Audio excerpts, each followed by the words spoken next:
वक्फ पर अब नया युद्ध यहां पर छिड़ता हुआ नजर आ रहा है। केंद्र सरकार ने वक्फ को लेकर एक और बड़ा फैसला किया है, जिसमें आज अल्पसंख्यक मामलों के मंत्री किरण रिजिजू ने उम्मीद पोर्टल लॉन्च किया है। इस पोर्टल उम्मीद का पूरा नाम है यूनिफाइड वक्फ मैनेजमेंट एम्पावरमेंट एफिशिएंसी और डेवलपमेंट, जिसे 1995 के कानून के तहत बनाकर लॉन्च किया गया है। ये एक सेंट्रल पोर्टल है जिसे वक्फ में पारदर्शिता का लक्ष्य पूरा करने के लिहाज से लॉन्च किया गया है और इस पर देश भर में मौजूद वक्फ संपत्तियों का रजिस्ट्रेशन किया जाएगा। इसके तहत अब सभी वक्फ प्रॉपर्टीज को 6 महीने के अंदर रजिस्ट्रेशन कराना होगा और मोबाइल और ईमेल आईडी के जरिए इसका वेरिफिकेशन होगा। इस पोर्टल का all India Muslim personal law board विरोध कर रहा है। मुस्लिम पर्सनल लॉ बोर्ड का कहना है कि यह नया पोर्टल कानून का उल्लंघन है, क्योंकि वक्फ से जुड़े मामलों को लेकर सुप्रीम कोर्ट में सुनवाई हो रही है।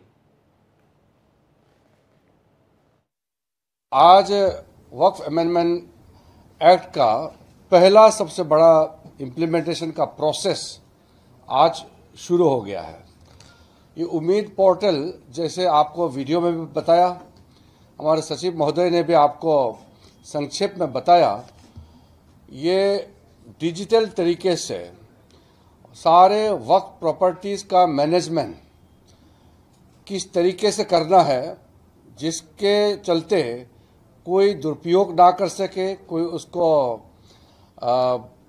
छुपा ना रख सके, ना इसको किसी तरीके से गुमराह कर सके। पूरे तरीके से ट्रांसपेरेंट तरीके से ये काम करेगा।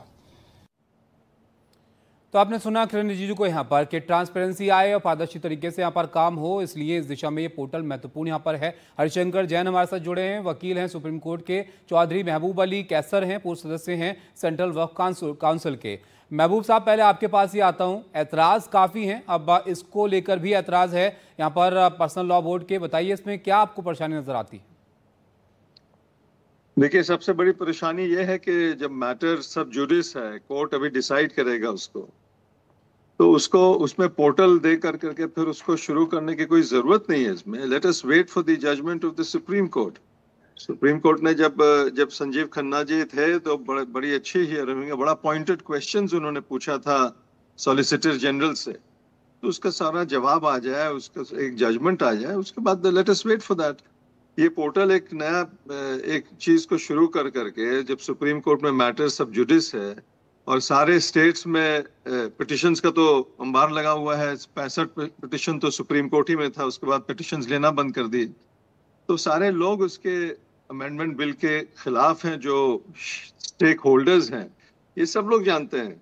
ये सरकार कह रही है कि स्टेक होल्डर्स को 12 घंटा का मैराथन हम लोगों ने पार्लियामेंट में डिस्कशन किया, तो ये 1400 साल का पुरानी चीज को 12 घंटा में डिस्कशन करके हम नहीं समझते हैं कि इसमें बहुत सी चीज निकल के आई। हो सकता है कि सरकार के इंटेंशन इसमें ठीक हो भी, लेकिन सुप्रीम कोर्ट के फैसले का और उसके जजमेंट का इंतजार करना चाहिए। ये पोर्टल जो है ये कंप्लीटली फ्रिवलेस हमको लगता है। हरिशंकर साहब, इस पर आप की राय कि सुप्रीम कोर्ट के फैसले का इंतजार यहाँ पर सरकार को करना चाहिए था, उससे पहले यहाँ पर ये पोर्टल उनकी तरफ से लाना, इसको लेकर शिकायतें हैं, एतराज? देखिए, मुस्लिम्स की आदत है हर बात में जबरदस्ती के लिए आफत मचाना और लड़ना। पोर्टल पर डाटाबेस तैयार होने में दिक्कत की बात क्या है? मैं नहीं समझ पा रहा हूँ कि इससे किसी को नुकसान है। आप क्यों चाहते हो कि चोरी आपने की है वो सामने ना आवे? एक कहावत है, चोर मचाए शोर। तो जो चोरी की है, जब डाटाबेस में सब चीज़ें आएंगी तो आप चाहते हो कि जानते हो कि चीज़ वो खुल जाएगी। किसी भी रूप में इसमें मैं नहीं समझ पा रहा हूँ। कोई व्यक्ति बता दे कि अगर डाटाबेस तैयार किया जा रहा है, पोर्टल में चीज़ दर्ज की जा रही है, तो उसमें नुकसान क्या है? कोई नुकसान हो ही नहीं सकता। नहीं, नुकसान यहाँ पर नहीं हरिशंकर जी। एतराज इस बात को है, जब कोर्ट में एक मामला सुना जा रहा है तो पहले कोर्ट का निर्णय वहां पर आ जाने का इंतजार यहाँ पर होना चाहिए था, ये एतराज है। नहीं, कोर्ट में डाटाबेस तैयार करने में, पोर्टल तैयार करने में कोई स्टे नहीं है। अच्छा, एक्ट आ गया और जब तक स्टे नहीं है जिन मामलों में, उसमें गवर्नमेंट बढ़ सकती है। 3 मामलों पर इस समय स्टे है, उन पर गवर्नमेंट कुछ नहीं कर रही है। गवर्नमेंट वो कर रही है जो कि सुप्रीम कोर्ट के स्टे से अलग है। और खाली पिटीशन फाइल कर देने से कोई चीज़ सब जुडिस नहीं हो जाती है कि सब जुडिस हो गई अब सब काम रुक गया। तो ऐसे तो बहुत पिटीशन दाखिल है, पिटीशन तो जैसा फंसी पे दाखिल है, काम नहीं रुक गया। काम पिटीशन दाखिल करने नहीं रुकता। और ये जो हमारे पूर्व सदस्य साहब महबूब अली साहब जो बात कर रहे हैं वो बेबुनियाद है, क्योंकि खाली अगर कोर्ट में मामला पहुंच गया, जब तक कोर्ट से स्टे ना हो तो कोर्ट में पहुंचने से कुछ नहीं होगा। दूसरी बात, जो 3 मुद्दे जिन पर स्टे है आज की तारीख में, जजमेंट आना बाकी है, उन 3 मामलों में पोर्टल से कोई मतलब नहीं है।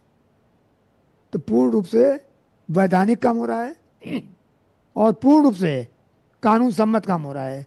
सरकार ने कोई काम ऐसा नहीं किया है जो कि कानून के खिलाफ हो। महबूब साहब बताइए इस पर कि कोर्ट में मामला जाने से सब जुडिस वो नहीं हो जाता है, उस पर स्टे नहीं है कोर्ट का इस मामले पर कम से कम डेटा जमा करने को, इस पर आप क्या कहना चाहेंगे? और दूसरी बात यह, अगर डेटा जमा हो रहा है तो उसमें क्या दिक्कत है? डेटा इकट्ठा होना चाहिए, अच्छा है, वही काम आएगा, आपके पास जानकारी होगी।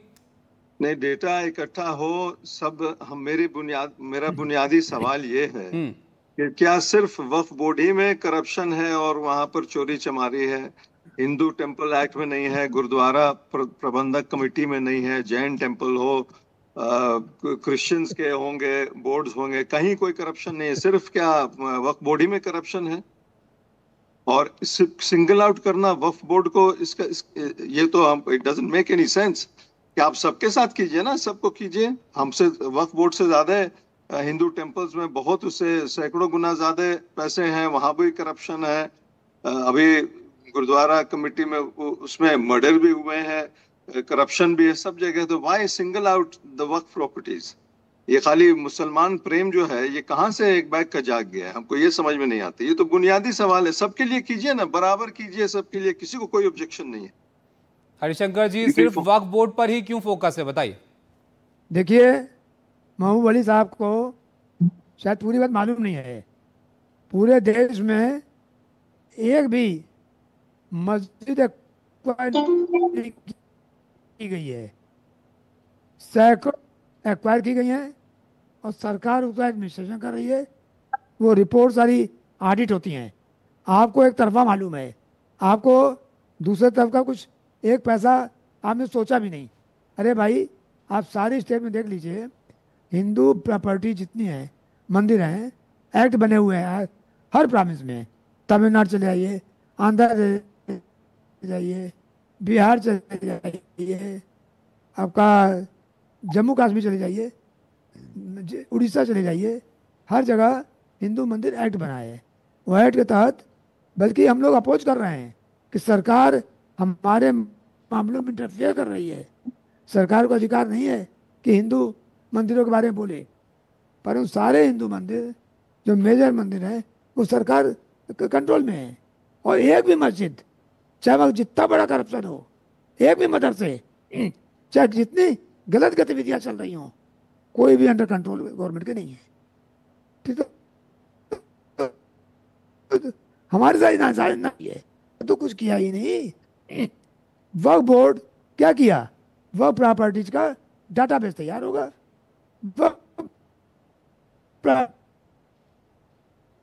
आपकी आवाज सर कट रही है हरिशंकर जी, दुरुस्त करने की कोशिश को करेंगे लेकिन महबूब साहब, दूसरी बात हम ये कहना चाहते हैं जी कि वक्फ बोर्ड जो है या वक्फ काउंसिल जो है सेंटर का, या फिर अलग अलग स्टेट में वक्फ बोर्ड्स हैं, इसमें तो सरकार ही सबको नॉमिनेट करती है और सरकारी के नुमाइंदे होते हैं। अगर इतना करप्शन है या बड़ा ट्रांसपेरेंसी चाहिए तो उसको तो वहां पर भी आप ठीक कर सकते हैं। आप ही के गवर्नमेंट ही के तो लोग होते हैं वहां पे, गवर्नमेंट के नॉमिनीज होते हैं। अगर करप्शन है ये हम नहीं बोल रहे कि 100% बहुत साफ सुथरा है, करप्शन है, कहीं कहीं प्रॉपर्टीज बेची भी जा रही है, लेकिन उसको कंट्रोल करने के लिए आपको पूरा अमेंडमेंट एक्ट ला करके, एक फंडामेंटल राइट को ला के, जो कि बिल्कुल इनसेंसिटिव है और हम समझते हैं अनकॉन्स्टिट्यूशनल है, इसको लाने की कोई जरूरत नहीं है। आपके पास तो पूरा सारा सब कुछ आपके पास है ही, आपके ऑफिसर्स गवर्नमेंट के हैं। जी ठीक है काउंसिल में भी हरिशंकर जी, आपका ऑफिसर लास्ट गवर्नमेंट के कमेंट सर, वक्त में पास सब सीमित है। अब अगर सरकार को ही सब कुछ यहाँ पर तय करना है तो फिर आप उसको दूसरे तरीके से भी लिमिट कर सकते हैं। इस सवाल का जवाब दीजिए। कहाँ लिमिट हो रहा है? हम्म। कुछ भी लिमिट नहीं हो रहा है भैया। जो प्रॉपर्टीज है वक्फ के नाम पर आपने पूरे देश में जगह जगह कब्जा कर रखा है, जो वक्फ प्रॉपर्टी नहीं है। तो क्या ये जांच नहीं होगी कौन प्रॉपर्टी वक्फ की कौन नहीं है? खाली आपके कह दे वक्फ प्रॉपर्टी हो जाएगी, ऐसा कुछ नहीं है। बिल्कुल सही काम हो रहा है और कानून के हिसाब से हो रहा है और किसी मुस्लिम का कोई नुकसान नहीं है। मुसलमानों की आदत है बेवजह चिल्लाने की और बेवजह विक्टिम कार्ड खेलने की। चलिए, तो आपको लग रहा है कि बेवजह इसको मुद्दा बनाने की कोशिश हो रही है। बहुत शुक्रिया आप दोनों का हमारे साथ जुड़ने के लिए, चर्चा में शामिल होने के लिए। तो ये पोर्टल यहाँ पर सरकार की तरफ से शुरू किया गया, उसको लेकर अब एतराज आ रहे हैं कि अगर कोर्ट में मामला सुना जा रहा है तो उसका इंतजार यहाँ पर करना चाहिए।